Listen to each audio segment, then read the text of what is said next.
हरि ओं श्री गुरुभ्यो नमः। नारायणं नमस्कृत्य नरं चैव नरोत्तमं देवीं सरस्वतीं व्यासं ततो जयमुदीरयेत्। Welcome to Vishnu Sahasranamam lessons, session 4. In this lesson, first we will review what we have learned in previous session. So please sing along with me.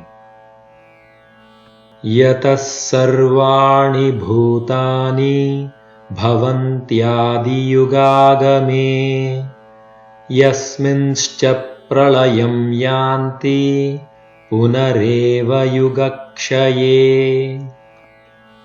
tasya lokapradhanasya jagannāthasya bhūpate विष्णोर्नाम सहस्रं मे शृणु पापभयापहम्। यानि नामानि गौणानि विख्यातानि महात्मनः ऋषिभिः परिगीतानि तानि वक्ष्यामि भूतये। ऋषिर्नाम्नां सहस्रस्य वेदव्यासो महामुनिः छन्दोनुष्टुप् तथा देवो भगवान् देवकीसुतः। अमृतांशूद्भवो बीजं शक्तिर्देवकीनन्दनः त्रिसामा हृदयं तस्य शान्त्यर्धे विनियुज्यते। Excellent work. Now let's get started with session 5. First I will say 1 to 2 words. Please repeat after me. Vishnum Jishnum Mahavishnum प्रभविष्णुं महेश्वरम्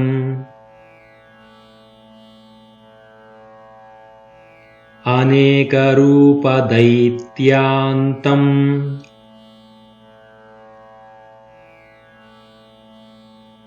नमामि पुरुषोत्तमम्।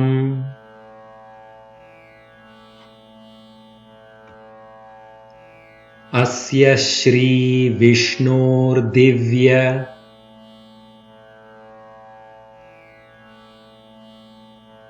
सहस्रनामस्तोत्र महामन्त्रस्य श्रीवेदव्यासो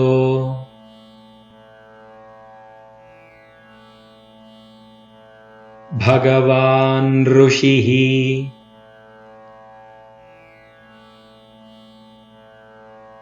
अनुष्टुप् छन्दः श्रीमहाविष्णुः परमात्मा श्रीमन्नारायणो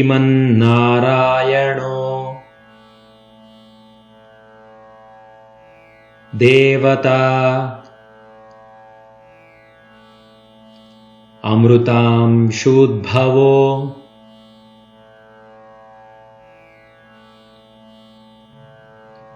भानुरुतिबीजम्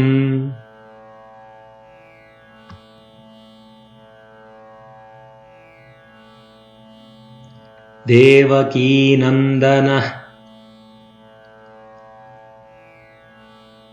सृष्टेति शक्तिः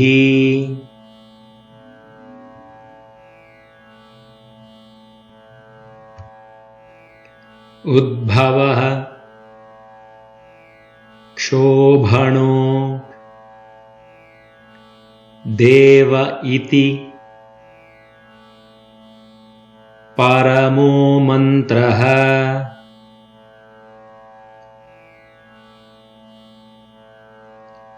शंख भृन्नन्दकी चक्रीति कीलकम् शार्ङ्गधन्वा गदाधर इत्यस्त्रम्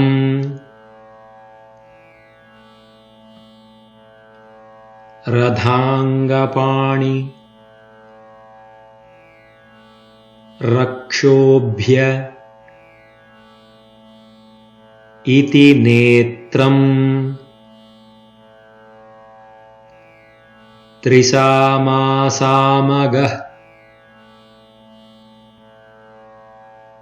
सामेति कवचम्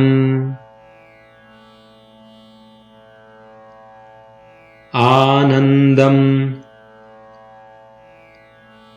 परब्रह्मेति योनिः. Excellent. Now let's do that one more time. 1 to 2 words. First I will say, please repeat after me. Vishnum Jishnum Mahavishnum Prabhavishnum Maheshwaram Anekarupadaityāntam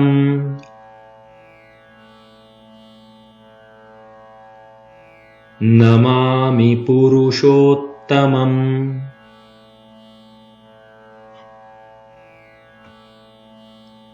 Asya Shri Vishnordivya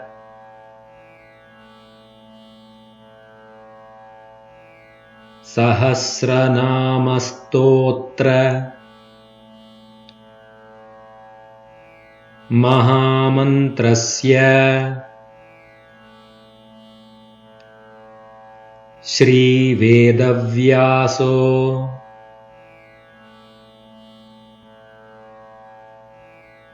Bhagavan Rishihi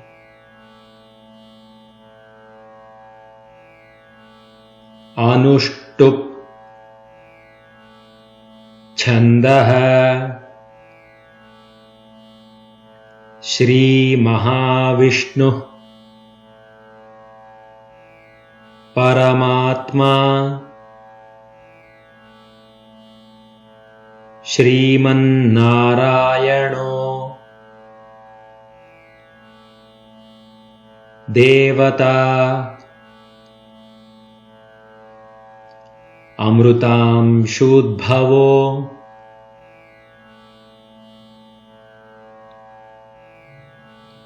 Bhanuruti Bijam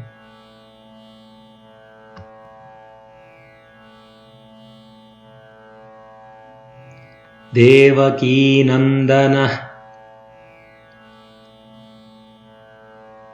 Srashteti Shaktihi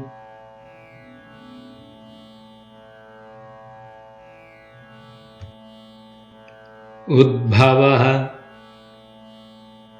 Kshobhano Deva iti Paramo Mantraha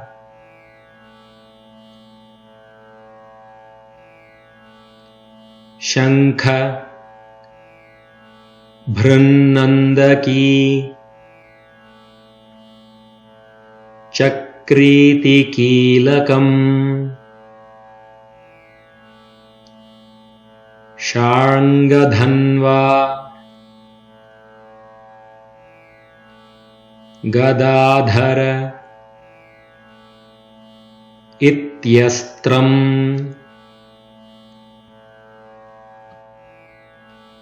Radhangapani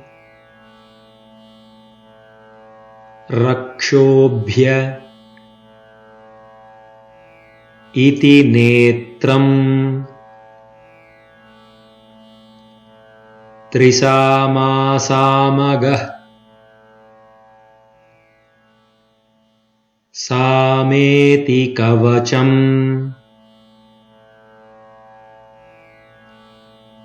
आनन्दम् परब्रह्मेति योनिः. Great. Now let's try to do one sentence at a time. First I will say, please repeat after me. Vishnum Jishnum Mahavishhnum Prabhavishnum Maheshwaram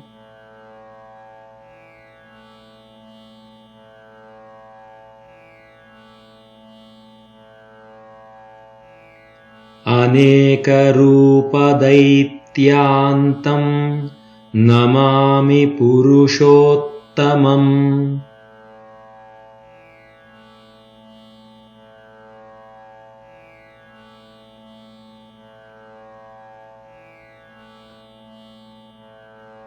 Asya Shri Vishnor-divya Sahasranamastātra Mahamantrasya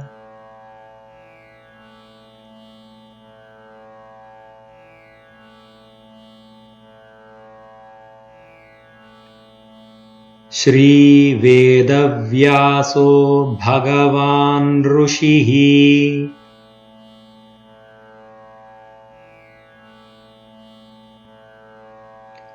Anushtup Chandaha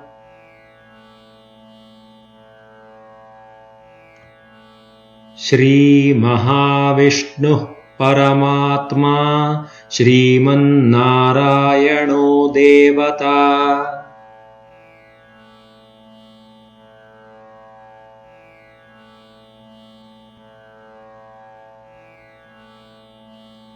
Amrutam Shudbhavo Bhanuriti Bijam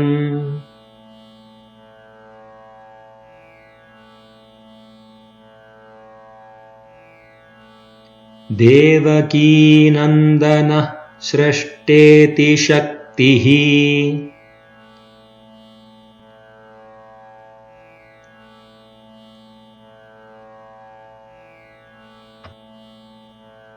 Udbhavah Kshobano Deva iti paramo mantraha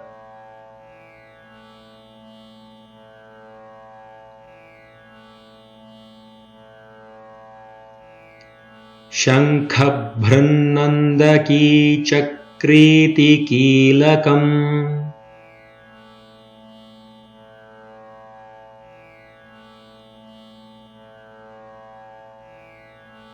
Shangadhanva Gadadhara Ityastram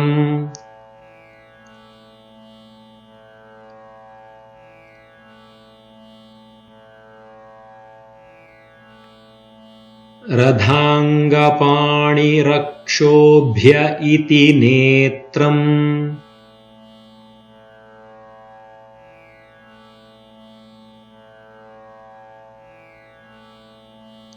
Trisamasamagah sameti kavacham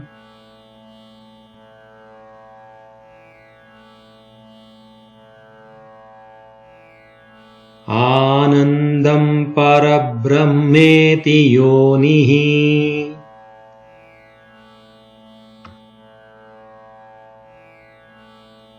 Excellent work. Now let's do all the shlokas together. Please sing along with me. Vishnum Jishnum Mahavishnum Prabhavishnum Maheshwaram Anekarupadaityāntam Namāmi Puruṣottamam. Asya Shri Vishnor-divya Sahasranamastōtra Mahamantrasya Shri Vedavyaso Bhagavan Rishihi Anushtup Chandaha श्रीमहाविष्णुः परमात्मा श्रीमन्नारायणो देवता अमृतांशोद्भवो भानुरिति बीजम् देवकीनन्दनः सृष्टेति शक्तिः उद्भवः क्षोभणो देव इति परमो मन्त्रः शङ्खभृन्नन्दकी चक्रीति कीलकम् शार्ङ्गधन्वा गदाधर इत्यस्त्रम् रथाङ्गपाणिरक्षोभ्य इति नेत्रम् त्रिसामासामगः सामेति कवचम् आनन्दं परब्रह्मेति योनिः. Excellent work. With this we will conclude session 5 of Vishnu Sahasranamam lesson. Let's meet again in session 6. Shri Gurubhyo Namaha. Sarvam Shri Krishnarpanamastu.